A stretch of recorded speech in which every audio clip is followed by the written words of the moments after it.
Shalom Jemaat Tuhan, selamat hari Minggu, selamat beribadah kepada Tuhan. Berikut ini informasi kegiatan gereja selama sepekan bersama saya, Apri Yuliana. Menara Doa Zoom. Menara Doa Zoom dibuka pukul 9 dan 19 waktu Indonesia Barat setiap hari Selasa sampai dengan Jumat. Kami mengajak Bapak, Ibu, Saudara untuk dapat mengikuti bersama-sama Menara Doa Zoom ini dengan meeting ID dan passcode ada di layar berikut. Mesbah Keluarga diadakan setiap hari Jumat pukul 20 waktu Indonesia Barat melalui YouTube Gihon TV. Mari ikuti Malam Kebersamaan Keluarga Besar GBI Gihon hari Kamis 29 Juli 2021 pukul 19 waktu Indonesia Barat dengan tema Membangun Hubungan yang Baik bersama Pendeta Andreas Sustono dan sharing firman Tuhan oleh Pendeta Dr. Gede Widiada. Via Zoom, meeting ID dan passcode akan dibagikan melalui grup WhatsApp pelayan.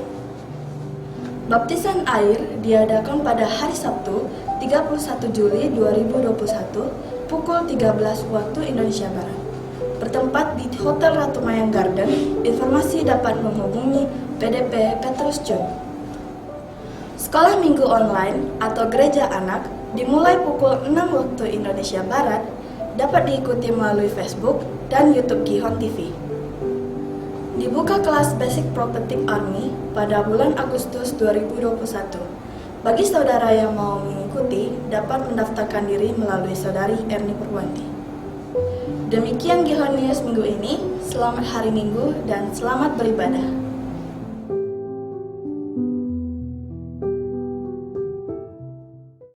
Deklarasi iman. Dalam lindungan Allah. Orang yang duduk dalam lindungan yang maha tinggi dan bermalam dalam naungan yang maha kuasa akan berkata kepada Tuhan, tempat perlindunganku dan kubu pertahananku, Allahku yang kupercayai.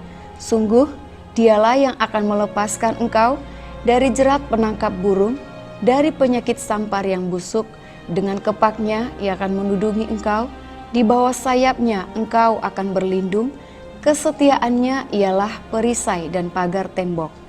Engkau tak usah takut terhadap kedahsyatan malam, terhadap panah yang terbang di waktu siang, terhadap penyakit sampar yang berjalan di dalam gelap, terhadap penyakit menular yang mengamuk di waktu petang. Walau 1000 orang rebah di sisimu dan 10.000 di sebelah kananmu, tetapi itu tidak akan menimpamu.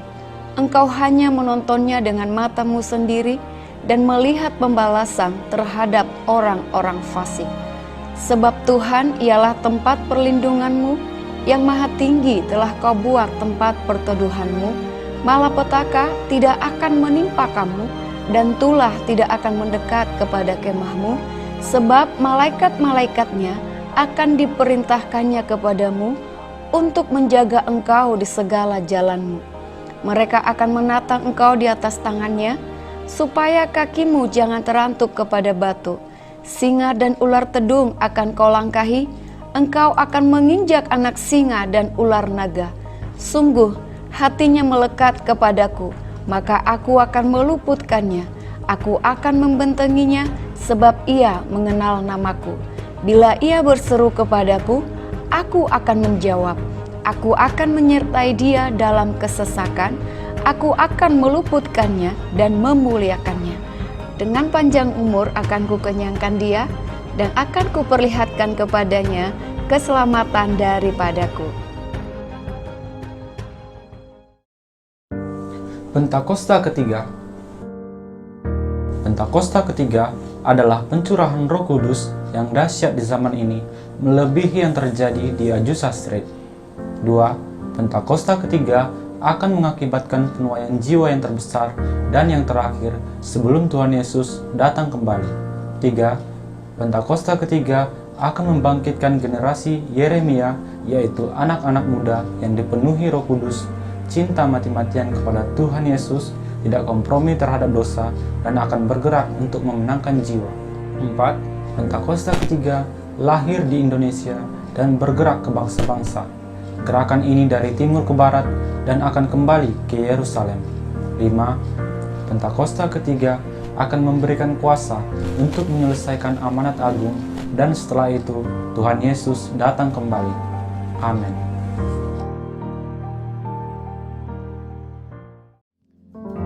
Haleluya. Shalom Bapak Ibu yang dikasih Tuhan. Shalom. Mari sama-sama kita sembah hati kita, saudara, kita beribadah kepada Tuhan. Kita percaya saudara, saat kita beribadah kepada Tuhan, hadirat Tuhan ada di tengah-tengah kita. Amin. Kuasanya memulihkan, menyembuhkan, memberi kelegaan dalam kehidupan saudara. Mari sama-sama kita sembah hati kita. Tuhan, Engkaulah segala-galanya dalam kehidupan kami. Kerajaan-Mu, kebenaran-Mu itulah kebahagiaan kami ya Tuhan. Terima kasih Bapa, terima kasih. Kami siap beribadah kepada Tuhan. Kami percaya kuasa Roh Kudus-Mu bekerja di tengah-tengah kami dan umat-umat-Mu di rumah-rumah. Dimanapun berada umat-umat-Mu Tuhan, kami percaya hadirat Tuhan, kuasa Tuhan itu bekerja. Terima kasih Bapak, kami serahkan ibadah kami ini dari awal hingga akhirnya dalam nama Tuhan Yesus. Haleluya, haleluya. Terima kasih Tuhan Yesus. Kaulah segala-galanya dalam kehidupan kami. Terima kasih.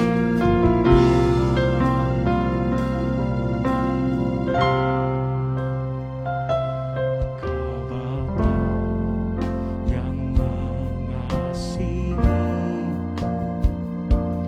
kuasa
kerajaan-Mu, kebenaran-Mu itu menjadi bagian kami setiap hari.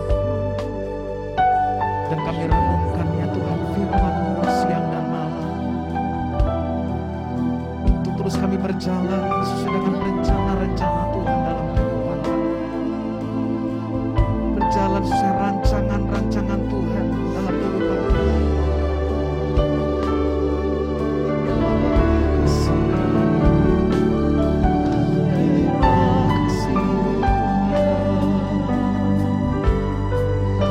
Kami sembah Raja di atas segala raja. Kami bawa syukur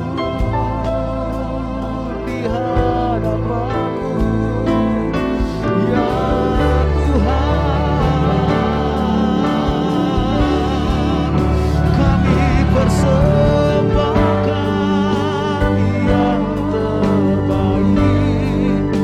Kami bawa korban syukur kepadamu Tuhan. Terimalah Tuhan.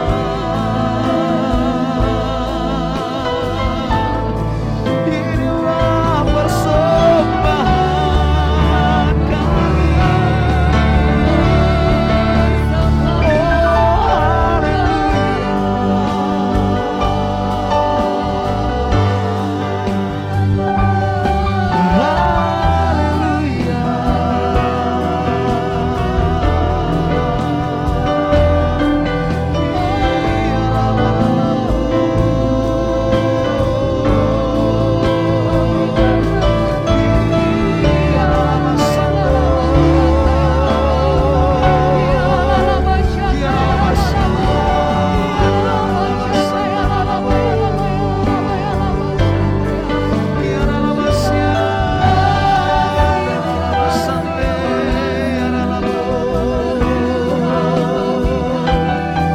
Mari saudara, bawa terus ucapan syukur kita kepada Tuhan.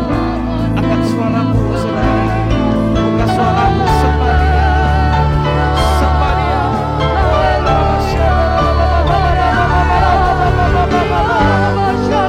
Dimanapun engkau berada, mari sembah Tuhan.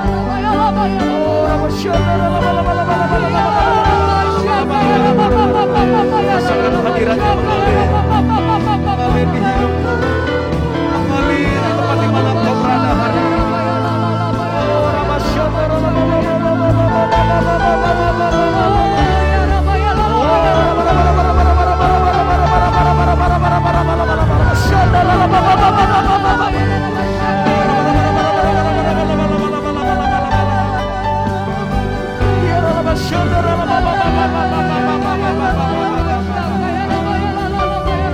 Kuasa-Mu bekerja di tengah-tengah kami ya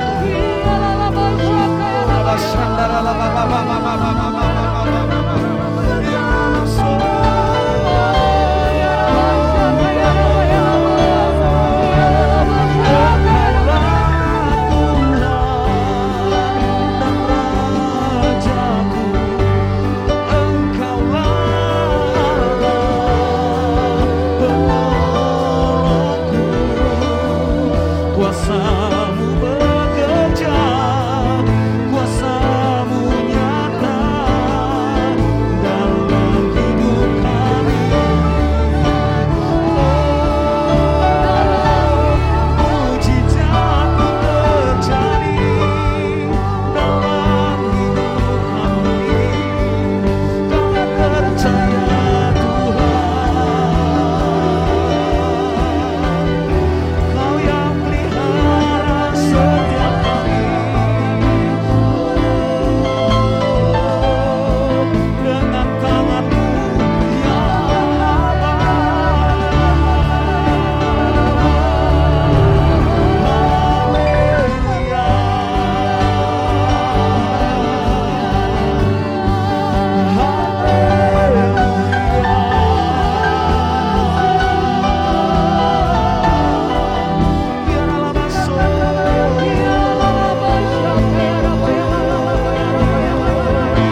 Engkaulah sumber pertolongan atas bangsa kami ini ya Tuhan.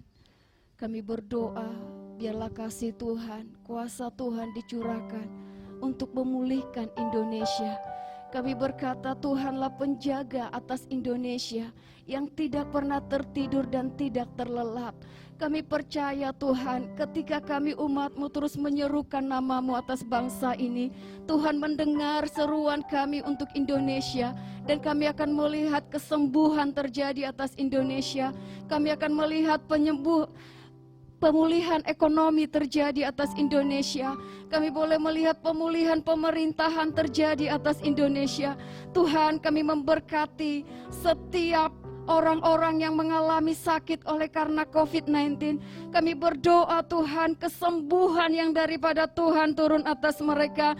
Tuhan memberi kekuatan, Tuhan memberi pertolongan dan keselamatan bagi setiap nakes ya Tuhan. Gugus depan Tuhan, orang-orang yang bertugas untuk COVID-19 ini. Kami berdoa proses vaksinasi juga boleh berjalan dengan baik, sehingga cengkraman COVID-19 ini boleh terlepas dari Indonesia. Di dalam nama Tuhan Yesus, Tuhan menolong aparat pemerintah dari pusat sampai daerah Tuhan, sehingga dengan cakap dapat mengatasi setiap masalah COVID-19 ini. Dalam nama Tuhan Yesus, dalam nama Tuhan Yesus. Tuhan, terima kasih Engkau memberkati dan melindungi Indonesia. Engkau menyinari Indonesia dengan wajah-Mu dan memberi Indonesia kasih karunia. Engkau menghadapkan wajah-Mu atas Indonesia dan memberi Indonesia damai sejahtera. Kami percaya dan kami terus berkatakan bahwa pertolongan Indonesia daripada Tuhan yang mengatasi segala sesuatu. Dan saat ini kami deklarasikan Indonesia sembuh, Indonesia pulih, Indonesia bangkit di dalam nama Tuhan Yesus, dalam nama Yesus. Tuhan, Kau memberkati hamba-hamba-Mu yang Kau berikan menjadi tudung rohani bagi kami. Berkati hamba-Mu Pak Niko dan keempat wakilnya ya Tuhan. Berkati hamba-Mu Pak Gede Widiada dan ketiga wakilnya. Biarlah keluar masuk mereka Tuhan lindungi, keluarga mereka Tuhan lindungi, kesehatan mereka Tuhan pelihara. Tuhan, kami berdoa terus singkapkan pewahyuan daripada-Mu atas hamba-hamba-Mu ini Tuhan, agar semua umat Tuhan yang ada dalam penggembalaan mereka dibawa pada kehendak Tuhan, dan gereja ini Tuhan melakukan kehendak-Mu, menegakkan kerajaan-Mu dan kebenaran-Mu ya Tuhan. Di dalam nama Tuhan Yesus Kristus, kami berdoa memberkati setiap umat Tuhan yang ada di wadah ini. Tuhan, mereka yang mengalami kesusahan-kesusahan oleh karena dampak daripada perekonomian saat ini, Tuhan, kami berdoa tolong mereka Tuhan. Tolong mereka yang mengalami permasalahan dalam keluarga, tolong mereka yang mengalami permasalahan dalam ekonomi, tolong mereka yang mengalami permasalahan dalam pekerjaan, bahkan mereka yang sakit kami berdoa, Tuhan sembuhkan mereka. Yang berbeban berat Tuhan legakan. Tuhan, yang susah hati kami berdoa Tuhan hiburkan. Di dalam nama Tuhan Yesus, biarlah keadaan-keadaan sekarang ini Tuhan, iman setiap umat-Mu tetap kuat. Kerajinan mereka tidak menjadi kendor untuk mencari Tuhan. Mereka terus keluar menjadi pemenang. Tuhan, terima kasih, Tuhan, terima kasih. Kami siapkan hati kami Tuhan untuk menerima kebenaran firman Tuhan. Karena kami tahu kebenaran firman-Mu itu memerdekakan setiap kami. Urapi hamba-Mu yang akan menyampaikan isi hati-Mu bagi kami. Setiap hati kami menjadi tanah yang subur untuk setiap taburan firman Tuhan. Dan kami berdoa firman itu bertumbuh dalam hidup kami 30, 60, bahkan 100 kali lipat, menghasilkan buah-buah kebenaran dalam diri kami. Kami bersyukur Tuhan hanya di dalam nama Yesus. Amin. Satu-satunya yang ku andalkan, satu-satunya yang ku percaya, Engkau sumber kekuatan, sumber pengharapan, sumber kedamaian. Satu-satunya yang ku andalkan.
buat Allah kita yang luar biasa, saudara. Tepuk tangan buat Tuhan.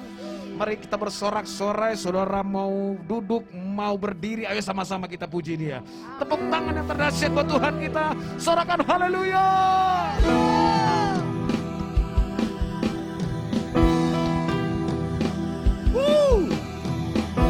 Ayo tepuk tangan buat Allah kita, saudara. Come on.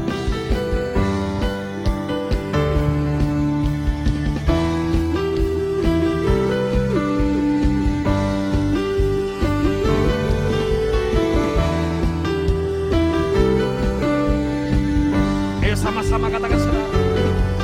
Bukan karena usahaku dan perbuatanku, semua pemberianmu. Amin. Kasih dan rahmat yang kekal, berikan kepastian dalam pengharapan.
Sama-sama katakan, saudara.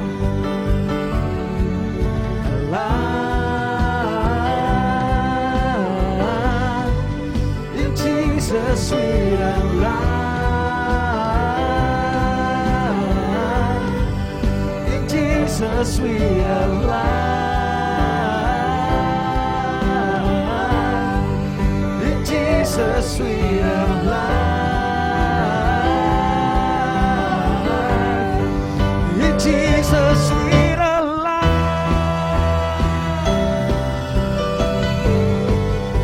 Hallelujah. Ayo sama-sama, saudara, come on. Sungguh besar kasih-Mu, berlimpah kebaikan-Mu, Kau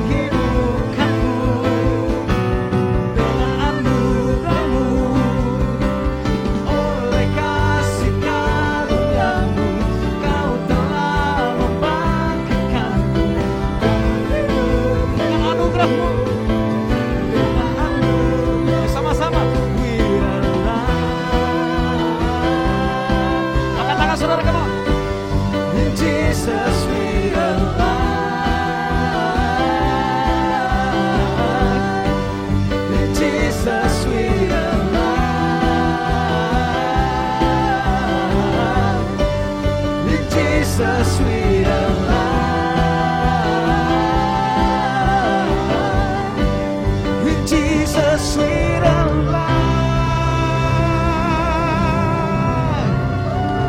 Tepuk tangan buat anak kita. Haleluya. Woo. Haleluya, haleluya. Mari sama-sama saudara, kita akan mendengarkan firman Tuhan yang akan disampaikan oleh Bapak Gembala kita, Bapak Pendeta Gede Widiada. Tuhan Yesus memberkati. Sebab itu ku memujimu, Engkau Allahku, mulutku kan selalu pujimu, dan angkat tangan sembahmu, tinggikan namamu, Yesus, kemuliaan bagimu. Kami mengucap syukur kepadamu ya Tuhan, buat anugerah-Mu yang besar kepada kami. Kalau sampai hari ini kami ada, kami percaya Engkau yang bersama-sama dengan kami. Ampuni segala kesalahan kami ya Tuhan. Dan kami rindu untuk mendengarkan firman Tuhan. Kami rindu untuk diajar oleh firman-Mu. Berikan kami hati yang lembut, agar kami dapat menerima, dan firman-Mu itu berakar, bertumbuh dan berbuah di dalam kehidupan kami. Urapi hamba-Mu yang menyampaikan isi hati-Mu ini, dalam nama Tuhan Yesus. Amin. Shalom Bapak Ibu Saudara yang dikasihi oleh Tuhan, jemaat yang dikasihi oleh Tuhan. Saya berdoa kita semua dalam keadaan yang baik-baik dan sehat-sehat saja. Saya percaya ketika kita bersama-sama dengan Tuhan, ada kemenangan, ada kelepasan, ada kesembuhan dalam hidup kita. Bapak Ibu, bulan Juli, dan ini adalah minggu yang terakhir dari bulan Juli, kita masih membahas tentang keluarga. Nah, kali ini saya rindu untuk menyampaikan tentang keluarga, bagaimana kita mendidik anak di era milenial. Nah, terambil dari firman Tuhan, Markus pasal yang ke-10 ayat 13 sampai 16. Mari kita buka Alkitab kita. Nah, kita akan baca bersama-sama firman Tuhan ini. Lalu orang membawa anak-anak kecil kepada Yesus supaya ia menjamah mereka. Akan tetapi murid-muridnya memarahi orang-orang itu. Ketika Yesus melihat hal itu, ia marah dan berkata kepada mereka, "Biarkan anak-anak itu datang kepadaku. Jangan menghalang-halangi mereka, sebab orang-orang seperti itulah yang empunya kerajaan Allah. Aku berkata kepadamu, sesungguhnya barang siapa tidak menyambut kerajaan Allah seperti seorang anak kecil, ia tidak akan masuk ke dalamnya." Lalu ia memeluk anak-anak itu, dan sambil meletakkan tangannya atas mereka, ia memberkati mereka. Bapak Ibu, secara kontekstual, kalau kita baca, orang membawa anak-anak kecil. Saya percaya ini masih kategori bayi. Kemana mereka bawa? Kepada Tuhan Yesus. Supaya Tuhan Yesus itu menjamah mereka, mengurapi mereka, sehingga anak-anak mereka diberkati oleh Tuhan. Tujuannya agar anak-anak mereka kelak menjadi anak-anak yang baik. Nah, demikian juga pada dasarnya semua orang tua mengharapkan anak-anaknya menjadi anak-anak yang baik, yang pintar, mempunyai karakter yang baik, menjadi pelaku firman Tuhan di masa depannya. Sebab itu para orang tua sering membawa anak-anaknya diserahkan kepada Tuhan Yesus. Melalui apa? Acara penyerahan anak pada waktu ibadah raya. Nah, di gereja lokal kami setiap bulan itu ada acara penyerahan anak. Jadi anak-anak yang diserahkan itu yang usianya 12 tahun ke bawah. Sedangkan yang 12 tahun ke atas itu didaftarkan untuk dibaptis selam. Nah, fenomena yang terjadi pada anak-anak di era milenial, tidak sedikit anak-anak yang kecanduan gadget. Kemudian kecanduan game, pornografi, bahkan ada yang terlibat obat-obatan terlarang, terlibat geng motor, tawuran, dan lain sebagainya. Salah satunya adalah karena pengaruh daripada gadget itu sendiri. Di era gadget, di era milenial, semua informasi jadi begitu terbukanya. Nah, kemudian apa yang terjadi? Fenomena juga yang terjadi. Ramai-ramai orang tua menyalahkan sistem pendidikan, menyalahkan sekolah, menyalahkan guru-guru pengajar, bahkan menyalahkan guru-guru sekolah minggu, menyalahkan lingkungannya, dan lain sebagainya. Bapak, Ibu, Saudara yang dikasihi oleh Tuhan, ingat bahwa orang tua itu tidak sadar, ya, atau kurang memahami bahwa sekolah itu hanya mengisi pikiran dari anak-anak itu sendiri. Apa yang diisi oleh sekolah terhadap pikiran anak-anak itu adalah dengan pengetahuan, matematika, kimia, fisika, komputer, dan pengetahuan lain. Nah, tugas untuk mengajarkan, menanamkan nilai-nilai hidup, moral, etika, budi pekerti, karakter, perilaku, itu adalah orang tua, khususnya ayah dan ibu. Nah, itu sebabnya ketika anak-anak itu terjerat di dalam permainan, game, gadget, dan lain sebagainya, bukan salah sekolahnya, bukan sistemnya, bukan pengajar, bukan gurunya, bukan juga guru sekolah minggu, tapi orang tua yang tidak menanamkan atau yang belum menanamkan nilai-nilai hidup, moral, etika, budi pekerti, etika-etika kepada anak-anaknya.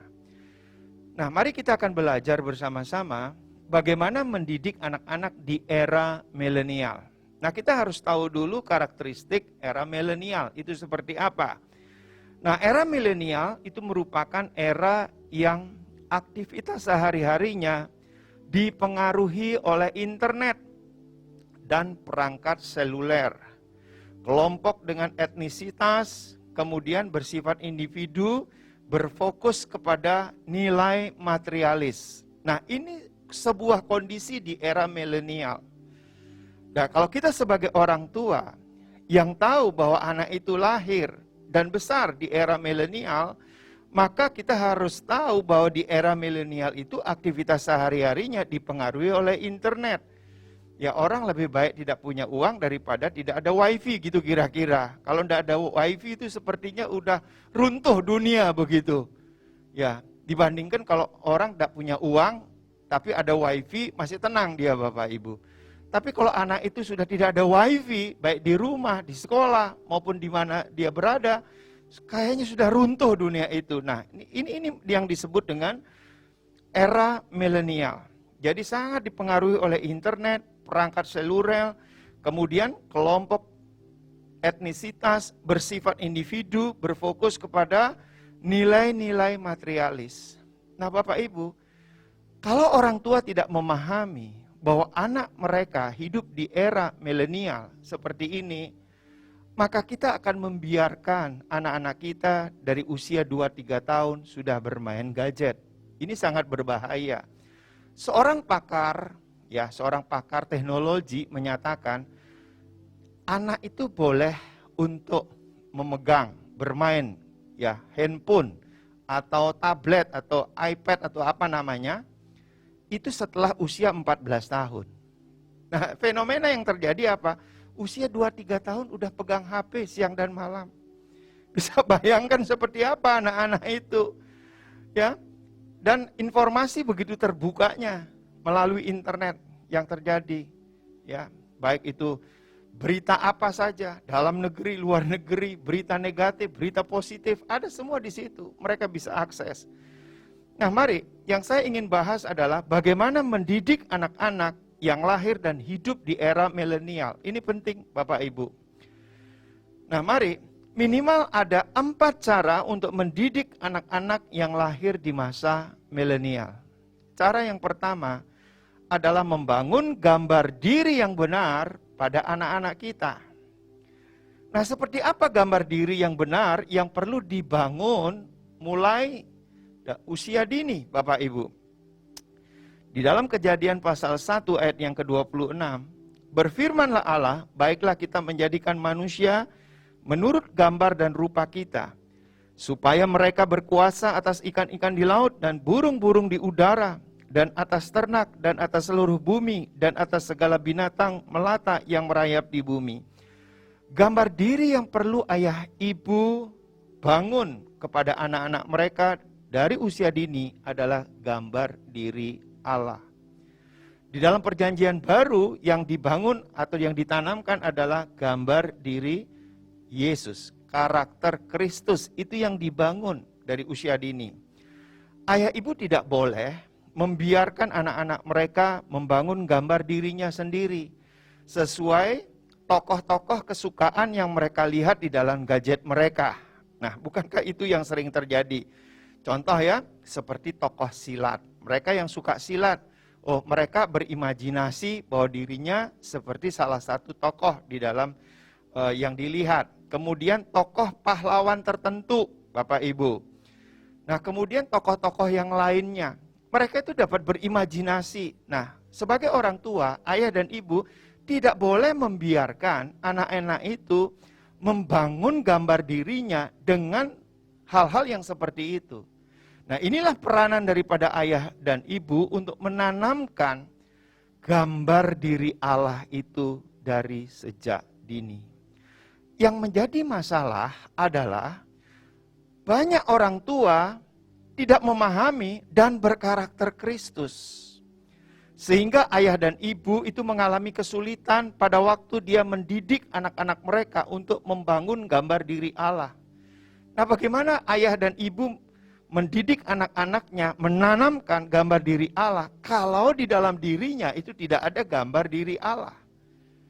Jadi seharusnya orang tua yang terlebih dahulu dipulihkan dan setelah itu baru anak-anak dapat kita didik gambar diri Allah, karakter Kristus. Contoh ya begini. Ayah dan ibu suka bertengkar, suka berbohong, berkata-kata kasar, berperilaku kasar. Ayah dan ibu tidak pernah berdoa, tidak pernah membaca firman Tuhan, malas beribadah dan lain sebagainya. Nah, ingat, anak itu adalah penglihat yang baik.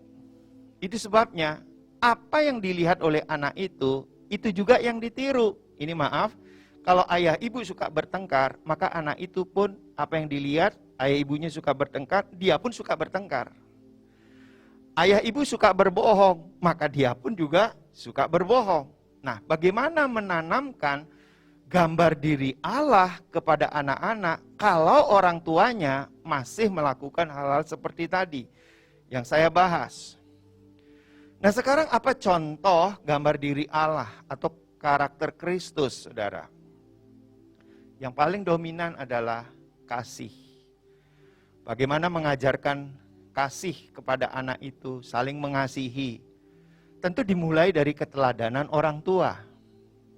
Suami menunjukkan kasihnya kepada istri, istri menunjukkan kasihnya kepada suami.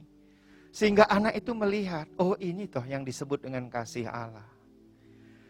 Kemudian integritas. Di dalamnya ada ketulusan, komitmen, konsisten. Nah, bagaimana dia melihat orang tuanya tulus, konsisten, komitmen, melakukan segala sesuatu. Kemudian kerendahan hati, hati hamba, kekudusan, iman, kesabaran, penguasaan diri. Nah, ini adalah contoh gambar diri Allah yang dominan muncul di dalam diri orang percaya. Nah, kalau ini ada di dalam diri orang tua, maka orang tua itu dengan mudah menanamkan nilai-nilai itu kepada anak-anaknya.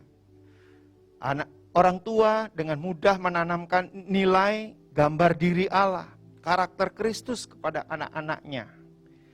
Itu yang pertama. Mendidik anak di era milenial itu dengan membangun gambar diri yang benar, yaitu gambar diri Allah. Tapi yang kedua adalah membesarkan anak-anak dengan kasih sayang. Dengan asupan kasih yang cukup kepada anak-anak itu. Alkitab menyatakan dalam Mazmur 127 ayat yang ketiga, sesungguhnya anak-anak lelaki adalah milik pusaka daripada Tuhan, dan buah kandungan adalah suatu upah. Jelas, di dalam firman Tuhan ini menegaskan, anak-anak lelaki adalah milik pusaka daripada Tuhan. Artinya apa? Anak lelaki itu sangat berharga di mata Tuhan. Bukan berarti yang perempuan tidak.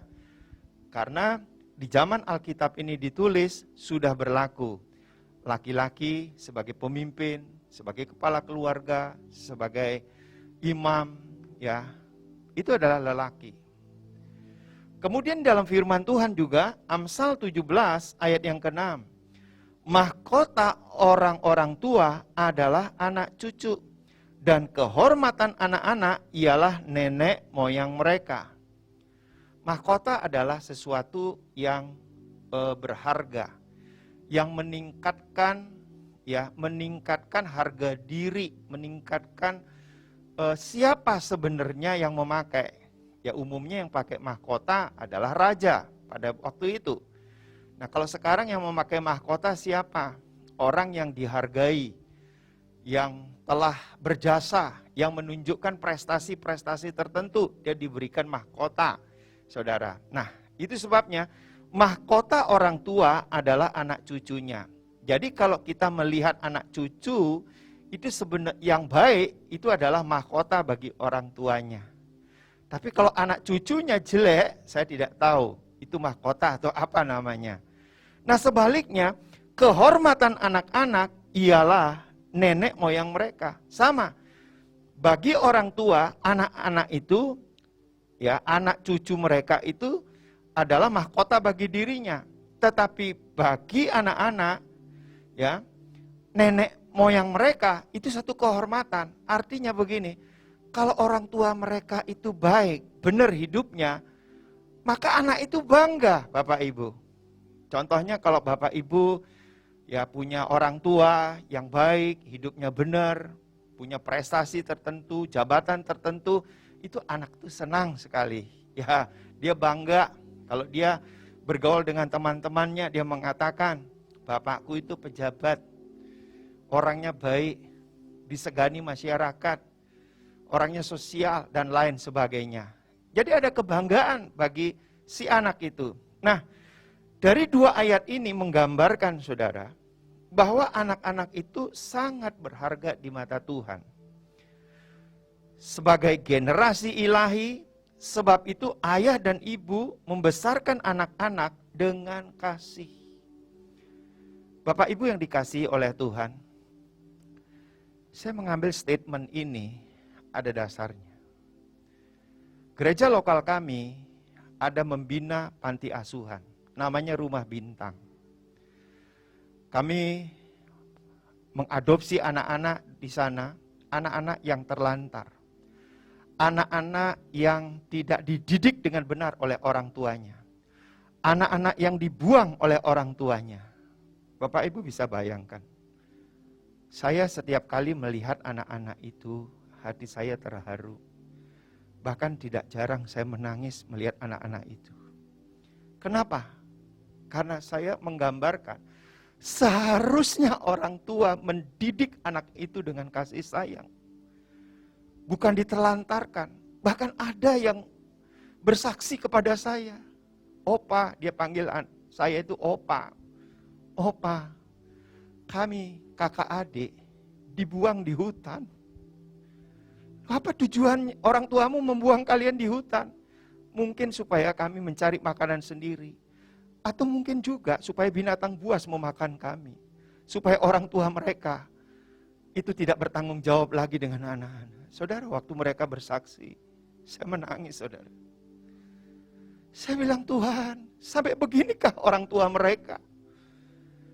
Nah, ada juga yang mereka sudah tidak punya lagi orang tua. Ada ibunya masih ada, ayahnya sudah tidak ada, atau sebaliknya, saudara. Tapi intinya anak-anak itu tidak mendapatkan asupan kasih sayang yang cukup. Nah, mengapa ayah dan ibu mendidik anak-anak mereka dengan kasih sayang? Ini yang perlu kita ketahui bersama-sama. Allah itu kasih. Jika ayah dan ibu mendidik anak-anak dengan kasih sayang, sejatinya itu menunjukkan gambar diri Allah yang sejati. Sekali lagi, Allah itu kasih. Karena begitu besar kasih Allah akan dunia ini, sehingga ia mengaruniakan anaknya yang tunggal, sehingga setiap orang yang percaya kepadanya tidak binasa, melainkan beroleh hidup yang kekal. Jadi karena Allah itu kasih, maka orang tua seharusnya mendidik anak-anak itu dengan kasih. Agar gambar Allah itu ada pada anak itu, saudara. Dan akhirnya menjadi generasi ilahi anak-anak mereka. Nah, mendidik anak-anak dengan kasih sayang bukan berarti membiarkan anak-anak itu berbuat salah.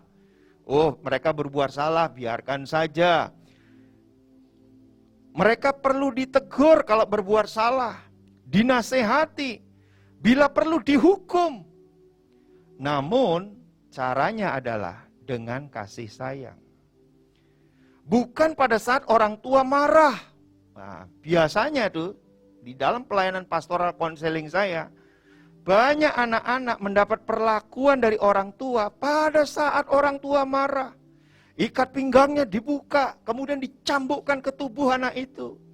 Kemudian apa yang dekat dengan tangan dari orang tuanya, itu yang diambil oleh orang tuanya, dihantamkan ke anak itu. Saudara, itu bagian dari kesaksian anak-anak yang ada di Rumah Bintang. Bagaimana orang tua mereka memperlakukan mereka itu dengan ganasnya. Ini tidak menggambarkan Allah. Tidak menggambarkan kasih Tuhan.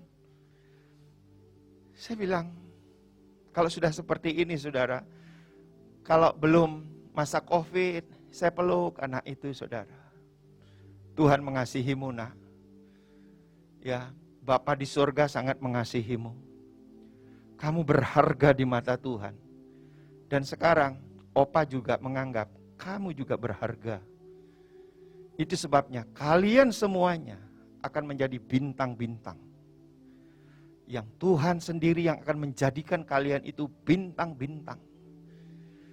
Nah, saudara, jadi ketika orang tua mendidik anaknya dengan kasih sayang, itu sama dengan mewujudkan gambarnya Tuhan pada anak itu. Oh, ini toh Tuhan Yesus yang aku sembah. Penuh kasih dia. Penuh kasih bukan berarti membiarkan kesalahan. Enggak ditegur, enggak dinasihati, enggak dihukum. Bahkan Alkitab sendiri mengatakan, kalau anakmu tuh enggak bisa ditegur, anakmu tuh menyimpang dari firman Tuhan, ambil rotan dia. Tapi ingat, merotannya bukan dengan kemarahan, bukan dengan kebencian, tapi dengan kasih. Saya punya pengalaman dengan anak-anak kami. Ya kalau bandel sekali, kami punya rotan, masing-masing ada namanya. Jadi ketika anak itu melakukan satu pelanggaran, maka ayo serahkan pantatmu. Nah, pantatnya saya pukul, bukan kepalanya yang dipukul. Kalau orang tua lagi marah kan tidak peduli, mau kepala, mau badan, mau pantat, pokoknya apa yang dia dapat dia pukulkan ke anak itu. Membuat anak itu luka batin Bapak Ibu, luka. Nah, jadi ini cara yang kedua mendidik anak di era milenial. Membesarkan anak-anak itu dengan kasih sayang dari orang tua. Tapi cara yang ketiga, belajar mendisiplinkan anak-anak dengan efektif. Disiplin itu tidak sama dengan kata-kata kasar atau negatif. Menggunakan pukulan, kemudian apa? Berteriak-teriak memanggil anak-anak itu. Wah, kalau orang tuanya lagi marah, dia berteriak-teriak panggil orang anak-anak itu. Bukan itu yang disebut dengan disiplin. Kemudian disiplin yang dimaksudkan adalah menasehati dengan baik. Menegur anak-anak itu apabila mereka melakukan pelanggaran firman Tuhan. Atau peraturan keluarga yang sudah ditetapkan oleh ayah sebagai pemegang otoritas. Dipanggil, dinasehati, 4 mata. kamu salah nak, kamu tidak disiplin, kamu melanggar firman Tuhan. Nah, diberitahu secara baik-baik. Nah, Alkitab mengajarkan apabila anak-anak melanggar firman Tuhan, mereka juga bisa dirotan, seperti yang tadi saya saksikan. Ya, tetapi pada waktu merotan bukan dengan kemarahan, tapi dengan kasih. Menunjukkan di mana letak kesalahan anak-anak itu, sehingga anak itu tidak mengulangi lagi kesalahan yang sama. Nah, jika anak-anak melanggar firman Tuhan dan peraturan keluarga, ayah ibu dapat menegur mereka. Nah, namun sebelum itu dilakukan, ayah dan ibu mesti mendidik anak-anak ini firman Tuhan, membuat peraturan di dalam keluarga. Itu harus dibuat Bapak Ibu. Coba kita mau merenungkan sejenak. Dimanapun kita itu masuk dalam organisasi, dimanapun kita mau bekerja, pasti ada tata tertibnya. Perusahaan punya tata tertib. Gereja pun punya tata tertib. Nah, di rumah tangga juga harus ada tata tertib. Itu mesti dibuat oleh orang tua, khususnya ayah yang menegakkan peraturan ini. Contoh ya, jam 5 pagi semua anggota keluarga sudah bangun. Kemudian siap-siap untuk berdoa, memuji, menyembah Tuhan. Siap-siap untuk membaca firman Tuhan. Siap-siap untuk mesbah keluarga. Siap-siap untuk melakukan saat teduh, waktu yang diberikan kepada Tuhan secara khusus. Nah, itu salah satu tata tertib. Kemudian apalagi?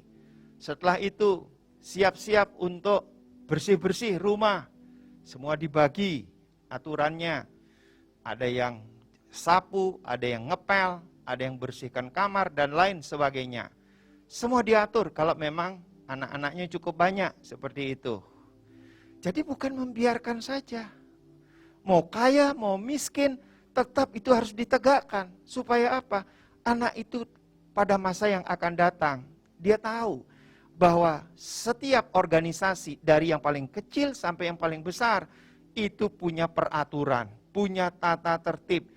Dan setiap pelanggaran terhadap tata tertib itu ada sanksinya, ada hukumannya. Dia harus sadar. Sehingga anak itu tidak menjadi anak yang tidak tahu diri, Bapak Ibu. Kenapa tidak tahu diri? Karena orang tua tidak pernah menasehati, tidak pernah menegur. Sudah salah, dibiarkan saja terus. Sehingga anak itu tidak tahu ini salah atau benar. Tapi dia lakukan terus. Yang berikutnya, bagaimana orang tua mendidik anak di era milenial, yaitu ayah menjadi bapa sepanjang kehidupan. Nah, ini sangat penting Bapak Ibu. Ayah itu menjadi bapa sepanjang kehidupan. Seperti apa ayah menjadi seperti bapa sepanjang kehidupan? Artinya bapa sebagai pendidik. Jadi bukan ibu. Banyak suami yang menyerahkan tongkat estafetnya ini kepada ibu. Jadi kalau anak itu salah didik, maka yang disalahkan ibunya. Kan ibu yang di rumah setiap waktu. Ibu yang punya waktu lebih banyak untuk mendidik anak-anak. Aku kan kerja di kantor. Aku mencari uang, dan uang. Itu bukan alasan para suami. Para bapak, itu bukan alasan. Karena tanggung jawab seorang bapak adalah mendidik. Boleh saja delegasi mendidik itu sebagian ada di pundak daripada istri atau ibu. Tapi tanggung jawab terhadap pendidikan anak itu ada pada ayah. Ada pada bapak. Bapak sebagai sepanjang kehidupan, itu bapak sebagai pendisiplin. Otoritas pendisiplin itu ada pada bapak. Kadangkala Bapak Ibu, kita lihat satu fenomena yang sering terjadi. Anak itu berani melawan ibunya. Kalau kita berpikir dengan jernih, yang melahirkan, kesakitan pada waktu melahirkan, kok beraninya ya anak itu melawan ibunya? Karena apa? Karena yang punya otoritas itu bukan ibunya, tapi bapaknya sebagai pendisiplin.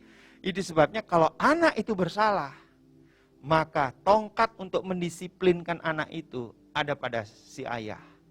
Itu sebabnya bapak itu mesti rela untuk mendisiplinkan anak. Kemudian bapak sepanjang kehidupan itu berbicara bapak sebagai pemimpin dalam keluarga. Nah, ada 3 hal yang penting sekali bapak sebagai sepanjang kehidupan. Itu bapak sebagai pendidik, bapak sebagai pendisiplin, bapak sebagai pemimpin dalam keluarga. Ingat, kenapa bapak sebagai pemimpin dalam keluarga? Supaya payungnya itu benar. Suami sebagai kepala keluarga, bapak sebagai kepala keluarga, dia sebagai payung dalam keluarga. Kalau ada panas, tidak kepanasan. Kalau ada hujan, tidak kehujanan. Kemudian kalau ada lemparan batu-batu kecil, juga keluarga tidak kena, Bapak Ibu. Tapi kalau ibu yang memimpin keluarga, payungnya terbalik. Maka tangkainya ke atas, kemudian yang besarnya di bawah. Apa yang terjadi? Panas kepanasan, hujan kehujanan, kalau ada lemparan batu kecil-kecil, itu semua kena anggota keluarga kita. Nah, itu sebabnya supaya keluarga kita itu kokoh, kuat, apalagi di masa pandemik ini, bapak harus berfungsi sebagai bapak sepanjang kehidupan. Suami yang berfungsi sebagai bapak sepanjang kehidupan.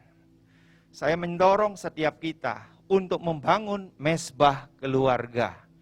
Mesbah keluarga pertama kali dibangun oleh Nuh setelah dia keluar dari bahtera, setelah air bah yang melanda seluruh muka bumi.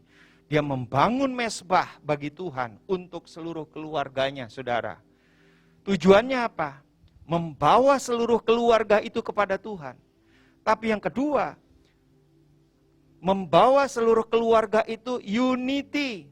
Dan yang ketiga, Tuhan punya dasar memberkati keluarga yang rukun, yang unity. Itu firman Tuhan. Itu sebabnya keluarga-keluarga yang membangun mesbah keluarga, Anda diberkati oleh Tuhan.